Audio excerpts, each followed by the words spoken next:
আসসালামু আলাইকুম, ZGhost পক্ষ থেকে সবাইকে স্বাগতম। আজকে গিয়ে আপনার অ্যাড অ্যাঙ্কর পয়েন্ট একটা টুল আছে, এই যে দেখেন অ্যাঙ্কর পয়েন্ট টুল, ঠিক আছে।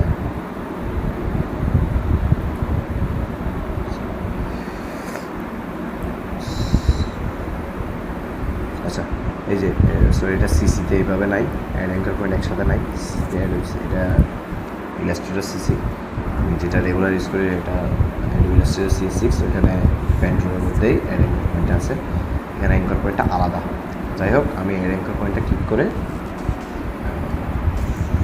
একটা মিডল নিতে হবে। আমি একটা রোলার মিডল বরাবর নিয়ে নিলাম, মিডল একটা রোলার নিয়ে নিলাম। এবার একটা অ্যাঙ্কর পয়েন্ট অ্যাড দিব।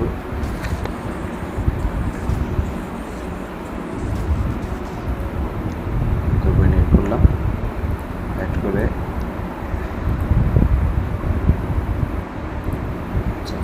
এটা ডিলিট করতে পারছি না, যেহেতু আমার গাইডগুলো লক করা ছিল। ডিলিট করলাম, আবার আমি এগুলা আবার লক করে দিব। গাইডে ক্লিক করে লক গাইডস, আমি এগুলো ক্লিক করে আমার ডিরেক্ট সিলেকশন টুল দিয়ে অ্যাঙ্কর পয়েন্টে ক্লিক করব। ক্লিক করে নর্মালি আমি সাইড এরোটা ক্লিক করব। এখানে জিনিসটা কিন্তু একদম ওদের মতো হচ্ছে না, তবে এটা দেখতে অনেকটা আরও সুন্দর হচ্ছে।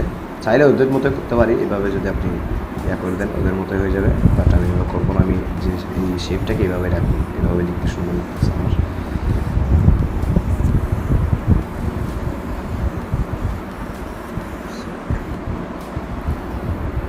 চাইলে এগুলো দিয়ে আবার শেপও চেঞ্জ করতে পারেন,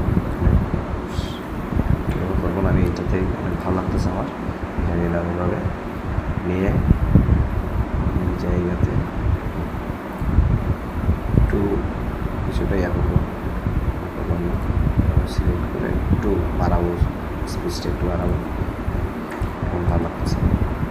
এবার আমি এটাকে, এটা দেখেন, এটা এই ইয়াটার নিচে, এই শেপটার নিচে, তো শেপটাকে কীভাবে করে তুলবেন, এখান থেকে অ্যারেঞ্জে গিয়ে ব্রিং টু ফ্রন্ট দিতে পারেন। ব্রিং টু ফ্রন্ট দিলে একেবারে উপরে চলে যাবে, আর যদি ব্রিং টু ফরওয়ার্ড দেন এক লাইন হয়ে যাবে। আমি শিফট কন্ট্রোল প্রেস করে ব্রিং টু ফ্রন্ট দিলাম।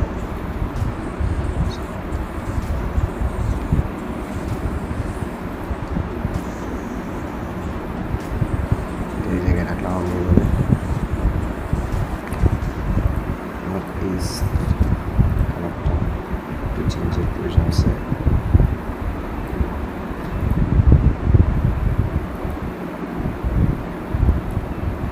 কারণ আমার নিচের কালারটা একটু চেঞ্জ করতে হবে, যাতে এই শেপটা দেখা যায় আলাদাভাবে। কন্ট্রোল অল্ট প্রেস করলে আমার এই যে লক হওয়া ব্যাকগ্রাউন্ডটা আবার আনলক হয়ে যাবে। এটা কালারটা একটু লাইট করে দেবো, যাতে আমার এই ডিজাইনটা বুঝে যায়। বেশি লাইট হয়ে গেছে, এটা সামান্য লাইট করে দিলাম, এটা আমার এই জায়গাটা বুঝে যাবে আর কি। মানে আর কিছু জিনিস করে দেয়, যেমন এই শেপটাকে ক্লিক করে আপনার ইফেক্ট হচ্ছে স্টাইলিশ ড্রপ শেডো দিয়ে আপনারা চাই দেখতে পারেন যে কোন দিকে শ্যাডোটা হচ্ছে, একটা শ্যাডো অ্যাড করে দেওয়া আর কি।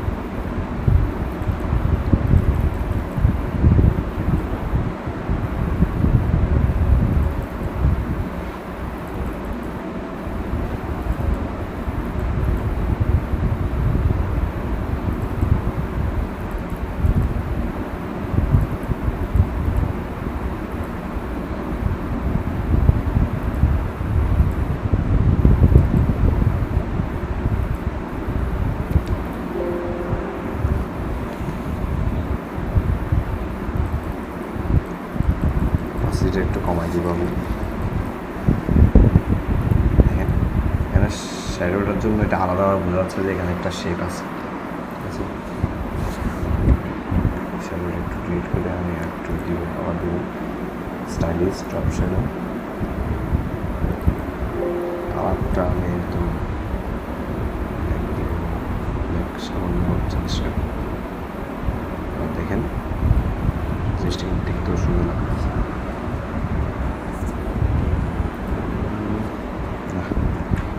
করতেছেন শ্যাডোর প্রয়োজন নাই, এভাবে করতে হবে আমরা চাইলে। একটু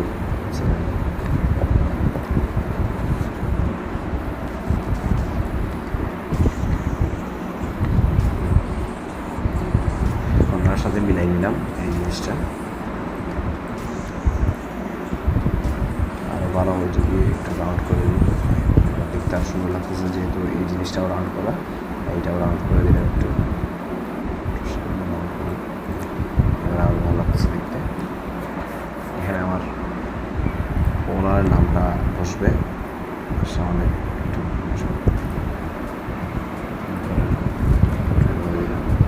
এবার যেটা করতে হবে আমাদের এখানে লিখতে হবে আর কি, আমাদের ডিজাইন এতটুকু পর্যন্ত কমপ্লিট, ওরা এভাবে করছে, আমরা একটু চেঞ্জ করলাম আর কি।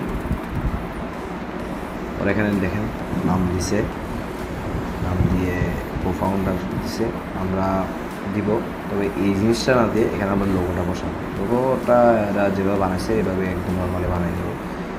একটা লোগো বানাতে এত আমার কিছু না, আমি একটা নিলাম, একটা রেক্ট্যাঙ্গুলার নিলাম, অল্টার শিফট প্রেস করে নিলাম, এতে আমার সাইজের মেজারমেন্টটা ঠিক থাকবে, ছোটো করে নেব, অল্টার শিফট প্রেস করে ছোটো করলাম, সেম কন্ট্রোল-C কন্ট্রোল-F, সেম জিনিস ফ্রন্টে পেস্ট হলো, ছোটো করে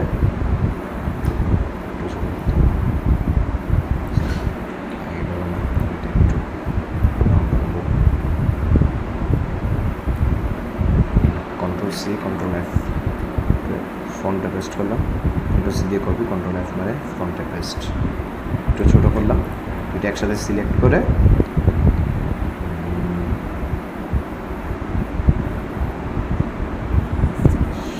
সেই বিল্ডার টুলের সাহায্যে আমি এখান থেকে এই অল্টার প্রেস করে যদি আপনি সেই বিল্ডার টুলে গিয়ে সিলেক্টেড এরিয়াতে অল্টার প্রেস করে ক্লিক করলে মাইনাস হবে, আর অল্টার প্রেস করা ছাড়া ক্লিক করলে এটা সে প্লাস হবে। আমি মাইনাস করার যেহেতু এই জায়গাটা কেটে ফেলবো, তাই এটা অল্টার প্রেস করে মাইনাস দিলাম, ব্যাস আমার জায়গাটা এই জায়গাটা কেটে গেল। যাওয়ার পর আমি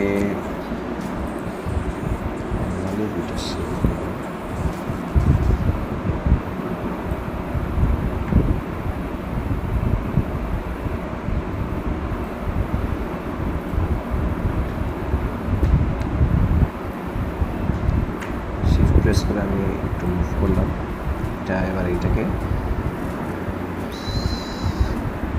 ট্রান্সফর্ম রিফ্লেক্ট হবে, এটা এই যে ভার্টিক্যাল অনুযায়ী দিলে এই সাইডে হবে, তো হরিজন্টাল দিলে উপর নিচে হবে আর কি।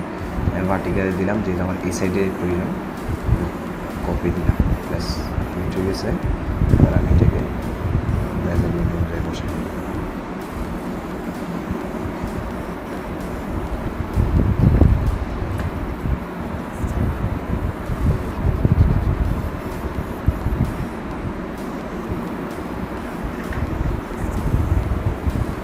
পারফেক্টভাবে লাইন হয়ে গেছে। আমি এটাকে ধরে পাথফাইন্ডার থেকে যদি আমি কম্পাউন্ড শেপ দিয়ে দিই তাহলে আমার একটা জয়েন্ট হয়ে গেছে। তাহলে এটাকে শিফট প্রেস করে একটু রোটেট করে নিলাম, করে মিডলে একসাথে সিলেক্ট করে, আমি যেহেতু এটার মিডলে আমি এটাকে অ্যালাইন করবো তাই এটাকে ক্লিক করলাম, ক্লিক করে মিডল অ্যালাইন দিলাম, দুই সাইড থেকে মিডল অ্যালাইন, সামান্য শিফট আর অল্টার প্রেস করে সামান্য বড় করবো। এটা জাস্ট নর্মাল শোয়ের জন্য একটা লোগো হয়ে গেছে, লোগোটা আমরা গ্রুপ করে নেব, এই জায়গাটা এই লোগোটা হবে, লোগোটা হবে এইখানে, ঠিক আছে। সাইজটা একটু ছোটো করে নেব, এই জায়গায় এই শেপের মিডলে বসছে লোগো, ঠিক আছে। এখন আমরা নামটা লিখবো, এখানে যা আছে তাই লিখে দেবো, this M Mark Smith, co-founder,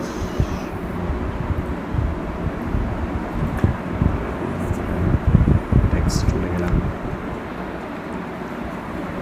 text টুলে গিয়ে লিখলাম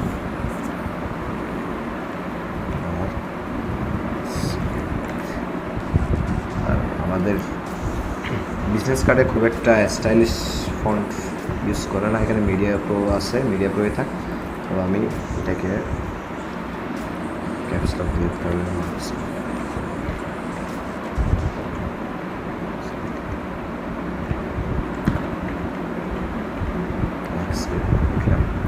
এটাকে ফন্টের কালারটাকে সাদা করে দেব, হোয়াইট দিলাম, তবে আমি ফুল হোয়াইট রাখবো না ফন্ট কালার। মার্ক স্মিথ এখানে লিখছি, আমি কালো সুইচ এটাকে একটা আলাদাভাবে কপি করে রাখলাম, এটাকে ক্রিয়েট আউটলাইন্স দিলাম, মানে এখানে এটার এখন টেক্সট নাই, একটা শেপ কনভার্ট হয়ে গেছে।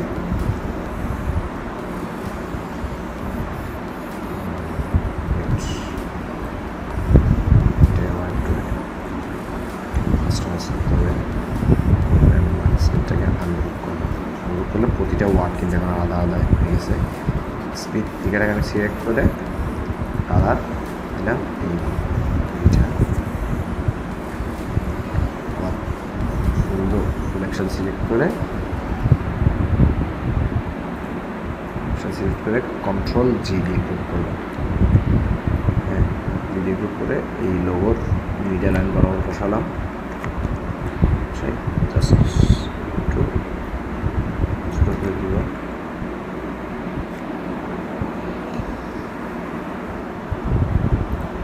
আমাদের লোগোর নিচে যদি আমরা কোম্পানি নেমটা লিখে দিই সেটা আরও ভালো হয়। আমি এই মিডিয়া প্রো দিয়েই সব টেক্সট ইউজ করবো, বাট আপনাদেরকে দেখিয়ে দিব লাস্টে, কোথা থেকে আপনারা ভিডিও শেষে আমরা দেখিয়ে দিব কোন জায়গা থেকে আপনারা ফন্ট কানেক্ট করতে পারেন। কোম্পানি নেম মনে করলাম দিলাম XY XYZ,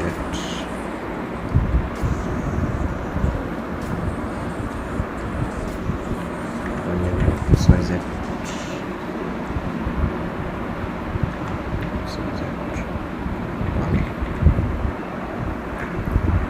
দিয়ে এটাকে একটু ছোটো করে নিলাম। এখান থেকে কোম্পানি নেমে এরিয়াল ফন্টটা ইউজ করে ট্রাই করবো। আমরা এরিয়াল ফন্ট আমাদের আছে আমি দেখি,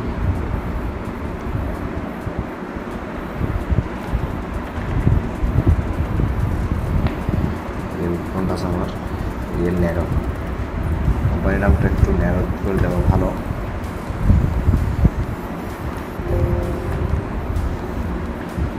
নামটা অনেক মানে ছোটো হবে, খুব একটা হাইলাইট হবে তাহলে একটু হাওয়া পরে। কোম্পানির নেম আর লোগোটা একসাথে সিলেক্ট করলাম, লোগোর অ্যালাইন করবো, সেহেতু লোগো আবার ক্লিক করে অ্যালাইনে প্রেস করলাম। আশা করি এটা আবার চেঞ্জ করতে হবে, এটা ইউজ করলে একসাথে আবার সিলেক্ট অ্যালাইন, ঠিক আছে। আমাদের কোম্পানির নেম, লোগো, ফাউন্ডার নেম হয়ে গেছে। এবার আমরা XYZ কোম্পানিকে একটু ইয়ে করবো, ফাউন্ডার XYZ